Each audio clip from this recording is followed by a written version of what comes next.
Good morning, Barstow, and welcome back to the first show of the year. I'm Alina. And I'm Joel. Today we have a very special guest, and she will be joining us later and hopefully sharing some interesting insights about her life. Hopefully, let's get started by rolling the intro.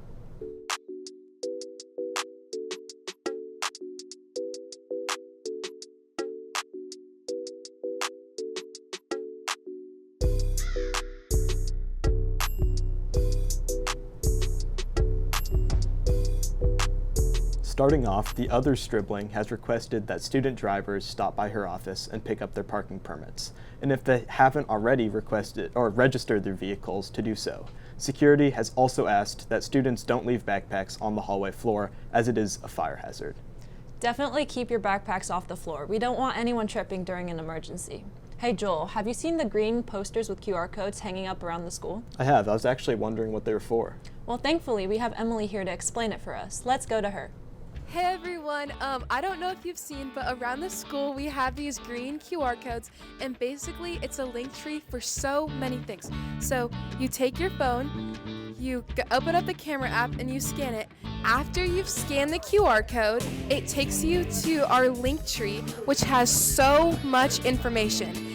It has our BTVN announcement form, which is a new thing we're coming out with this year. So if you have any announcements that you want in BTVN, you fill out the form and it emails one of us so that we can keep it in the show. And then also has the Agathon submission form, so you can submit poetry, video, art, photography, short stories, kind of anything in that realm you submit, so it goes into the Agathon publication. Then it has all of the BTVN, yearbook, and Agathon social medias. So scan the QR codes and make sure to follow all Knight's media accounts today. Thanks, Emily. That was very informative. If your parents still drive you around, or even if they don't, make sure to let them know that tonight is middle and upper school back to school night. The event will last from 6 to 8, so make sure your parents attend. On Thursday, girls tennis will be playing at home against Scion at 4. Alina, will you be attending? Unfortunately not, because I have volleyball practice. Fall sports are in full swing. Understandable, but you need to make sure you come out to the first boys soccer game of the season on Friday. I know I'll be attending. I want to get some points for the seniors. Me too, I'll try to make it. If you can't, you need to check out the first Beeline article. I'll definitely do that. Hey Joel, did you know that debate practice starts this week? I do now. Hopefully the debate team can have as much, if not more success than it did last year. I have high hopes. I also heard that the cast list for the upper school musical came out today. Thank you, Sanjeev, for the info.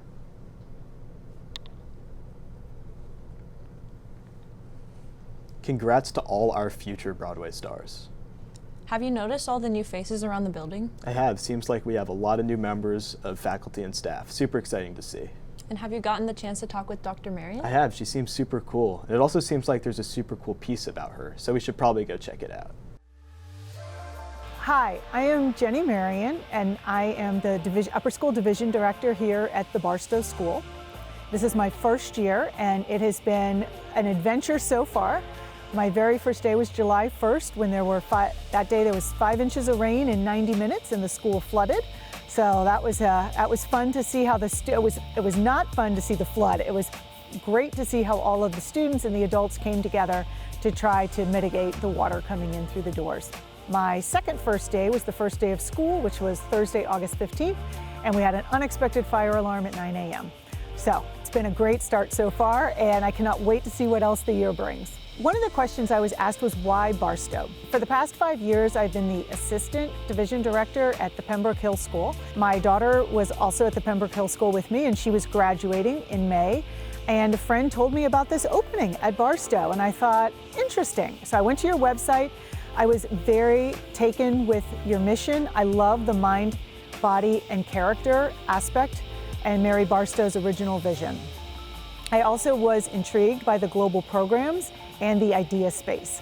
So since I've gotten here, I have thoroughly enjoyed learning about the idea space. I am amazed at the resources that are there, and I think that can really provide hands-on learning for the students in a way that I have not seen at any of the other schools I've worked at.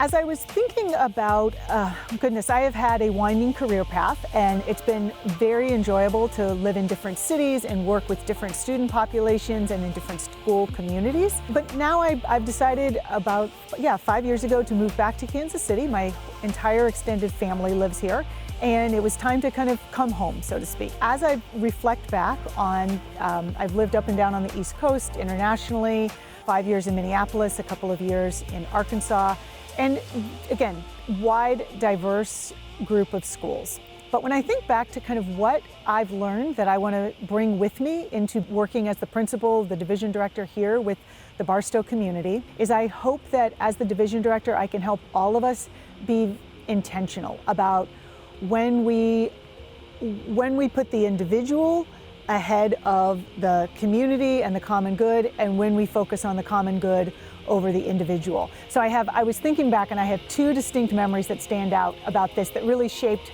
my thinking on this. One of them I bring with me is one that I have learned several times over, and it is still really vibrant because you kind of learn it again in each space. And it is the differences between welcoming and belonging. And often in many of our independent schools, it is very welcoming. Welcoming is that warm invitation, it's the friendliness, it's the holding the door open and saying good morning, and I love that about our school community. And I hope that as a school, we continue to grow in being a place of belonging. And belonging is where each individual feels needed, right? They feel they can bring their full self, they can be who they are, and they know that they matter in that community. So I want us at Barstow to practice belonging, and you belong and you are enough are great positive affirmations. You see those on signs. We have signs here that say that. And also, in addition to the positive affirmations, to practice the act of belonging and to live it even when it's difficult. My third thing that I really hope for us as a school and that I can bring as a division director is for each of us to be fully present when we can be. So I have some memorable moments. I worked with a younger teacher who, he was so great. He went on to be a professor of communications, but he used to, in his room, he'd cover up the wall clock with a big sign that said, "Be here now." And he challenged all of his students to practice that. I hope that all of us, even with everything that goes on and the competing priorities of school and sports and music and your friends, can find those moments where together with other people, you experience the creative flow in learning. And so I was asked about my hobbies. Well, I would like to be able to share thrilling and exciting hobbies like heli-skiing or herpetology, but right now, my hobbies are not when I retire, I will move on to the exciting hobbies. My hobbies today, these days, are I really enjoy going to like the Overland Park Farmers Market and finding vegetables I don't recognize and then learning how to cook them. I also really enjoy reading. I like reading nonfiction and novels, but I have a hidden passion for current events, local, national, and international. So I don't read the entire thing, but I regularly read the Kansas City Star and the New York Times and the Wall Street Journal. In addition to that, I also really love reading The Week because I think the way The Week sets up left-leaning and right-leaning sources on the same topic is really valuable for constantly challenging my own perspectives and not getting stuck in an echo chamber. Something that I had hoped would be maybe my passion or my vocation, but now has become more of a hobby, is racing and road running. So when I was in high school, I did cross country and track and turned out to be surprisingly good at it. I had started off in soccer and then found my way into track and cross country. And I ran 6A over at Shawnee Mission South and set the 3,200 meter record for 6A. It lasted for 10 years up on the record boards. It was a 10:58. And this was back in 1989. So it has since been, that record has fallen decidedly. So then I went on and I ran Division I indoor, outdoor track and cross country. Very much enjoyed that. I was at Yale, and so I had that wonderful balance of being a student and a scholar and also an athlete. I have continued to run a little slower than in the past, but I can thankfully say that since age 15, I have run every single day that I've been physically able to run through many different injuries.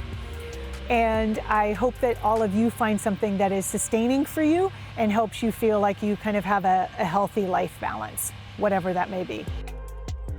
It was a super fun piece to work on. Unfortunately, we had to cut out a little bit of information just to keep the piece nice and short for the show. But luckily for us, we have Dr. Marion in studio right now. So one thing we had to cut out was your experiences in the Peace Corps, traveling the world. So could you tell us a little bit more about that? I'd be happy to. Thank you for inviting me on the show. Yes, so I spent 2.5 years in a town in southeastern Poland, and I worked at a college where the students there were going to be teachers of English. And what was really interesting and remarkable, and I hope that all of you, have these experiences as you go forward in life, is I was living in a town of 70,000 people, and I pretty much looked like everybody else in southeastern Poland, but I didn't, coming from America, people would tell me I walked different, I smiled different, I didn't quite fit in, and of course I didn't speak the language yet, but over the course of 2.5 years really got pretty good at speaking the language. I also happened to spend a year in Tokyo, which was it was prior to the Peace Corps, but an interesting contrast because I was in a very large city, not in Tokyo, but one of the suburbs, and so I could go through my day seeing no one that looked like me, but yet so many people spoke English. And again, there were all these subtle cultural norms, especially about distance, space between people, how you stood, how you carried yourself. So I find that I have enjoyed that as I've traveled, really just paying attention to all the kind of unspoken cultural differences between people. One other thing that you mentioned that we had to cut out with your marathon running. I know you talked about your like how you ran at Yale in the piece, but could you just tell us a little bit about your experience running marathons? Yes. Well, I've run almost every day since I was 15. My knees aren't quite what they used to be, but I enjoy it very much. And when I was getting my doctorate at Harvard, and a friend of mine from the team at Yale happened to be there. Her husband was studying at Harvard Business School. And she was training. She was a professional athlete at the time, so she let me train with her, even though I couldn't always keep up. And I decided, why not? I hopped on a plane, went to Houston, ran in a marathon and qualified for Boston. And then, as all your coaches will tell you over and over, you need to stretch. I failed to stretch, failed to rest properly, and unfortunately was not able to run the Boston Marathon. But I am hopeful that at one of the other big birthdays coming up, I can rally and get there eventually. All right. Well, Dr. Marion, it looks like that's all we have time for today. It's been so nice having you on the show. Thank you for your time. Thank you. I've enjoyed it. I'm Melina. And I'm Dr. Marion. I'm Joel. Have a great day, Barstow.